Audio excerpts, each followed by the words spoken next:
Hello there, thank you so much for coming along to this video. My name is Paul Murphy, and in this particular video I'm going to be reading my book, Emily's Magic Unicorn. I don't know if you can see the picture there of the gorgeous unicorn, drawn by my amazing son Dylan. Are we sitting comfortably? Well then, let's begin. There once was a unicorn. His name, well, it was Bill.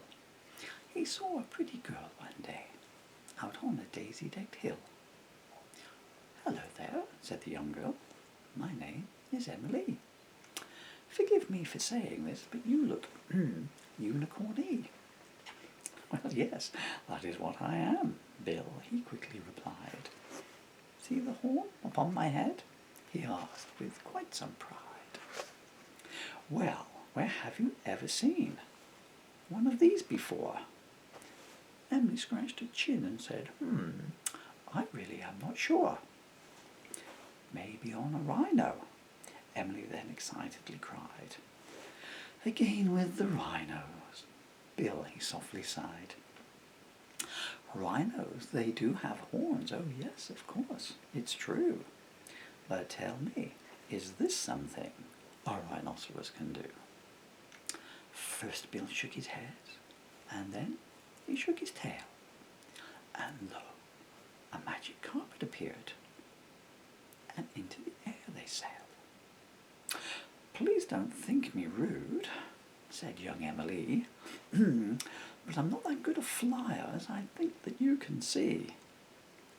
Bill turned around and then turned back. Oh, the sight he'd seen! Poor little Emily. She had gone bright green. "Don't fret," Bill smiled comfortingly and softly stroked her hand. "Seatbelts on, everyone," he said. "We're coming into land." They came down onto the ground as gently as can be. "Well, that was fun, I must say," chirped up Emily. "I thought you were afraid," Bill he did inquire.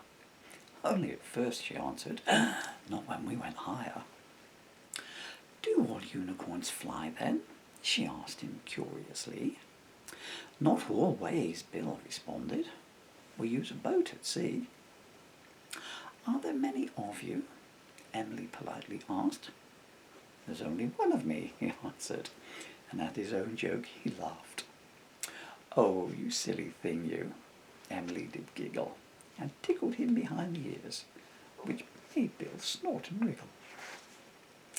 "What I actually meant was, and I think you understand, do you have a family?" "Yes, but in another land.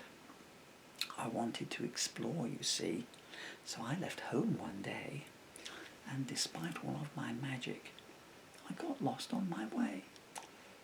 Bill looked sadly at the ground, so Emily rubbed his head.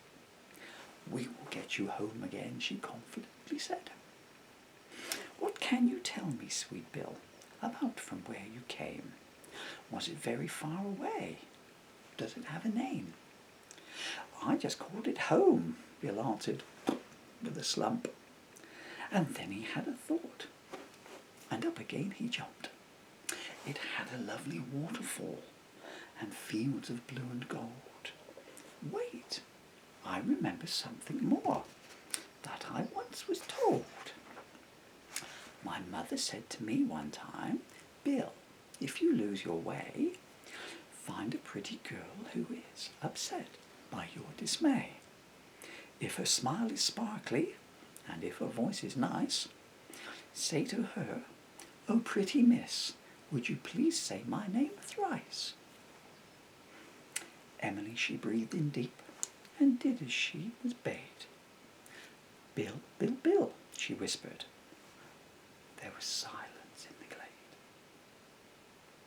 Suddenly, up in the sky, an arrow did appear. It pointed to a far-off place and flashed, "Bill, you live here." Bill turned and said to Emily, "You're the nicest girl I've known. Not only did you make me laugh, you've shown me my way home. So this must be goodbye then?" she answered ruefully. Not at all, said her new friend. You're coming home for tea. He shook his head and tail to make the carpet reappear. All aboard, he cried. Emily said, Please, can I steer? Well, now that's a question. Have you flown a magic carpet before? I've flown a kite, replied Emily. It's just the same, I'm sure. Off we go then, chuckled Bill, as Emily took the tassels.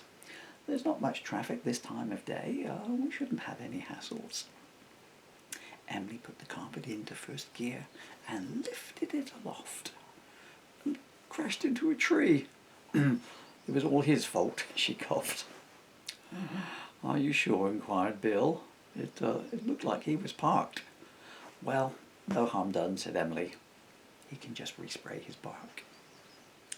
Up and up they swiftly rose, up and then away. We'll be there in no time, Bill.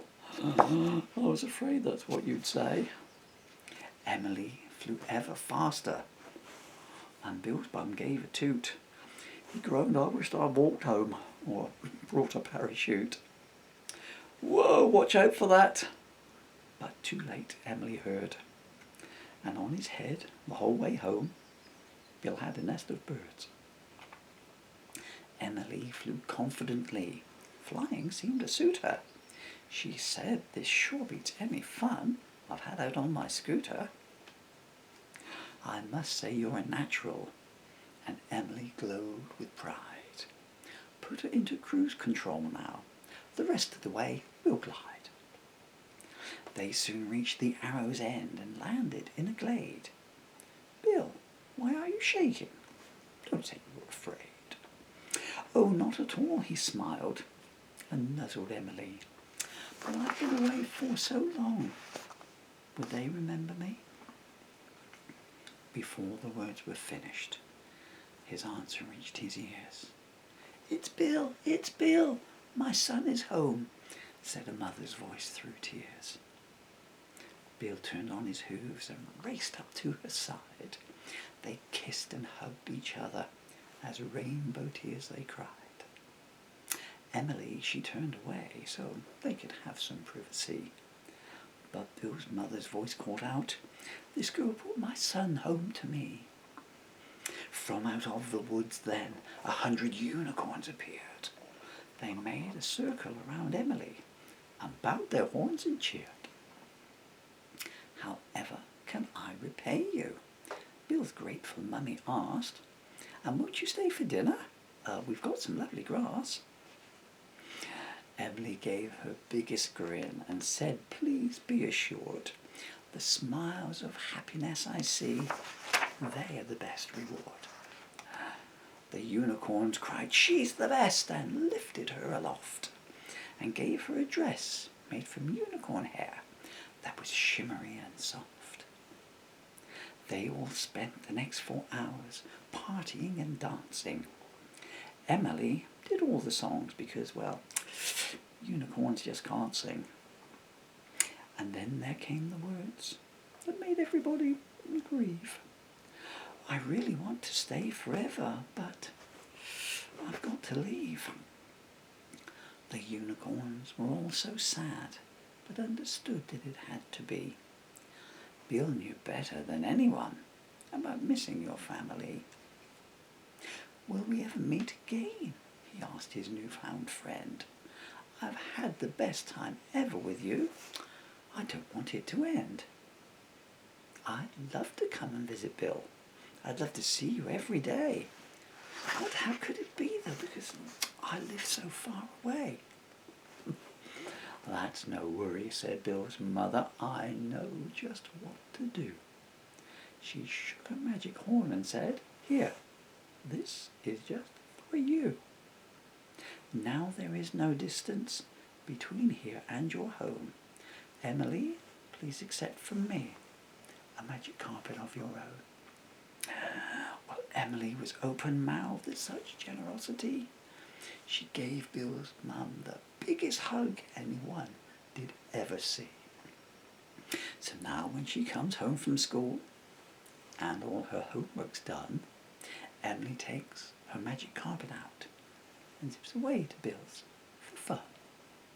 Sometimes he will meet her on his own carpet in the sky. "Race you back to my place," he'll say, and away they both do fly. Of course, Emily almost always wins. She rides the sky with ease. The only time that Bill comes first is if there are some trees.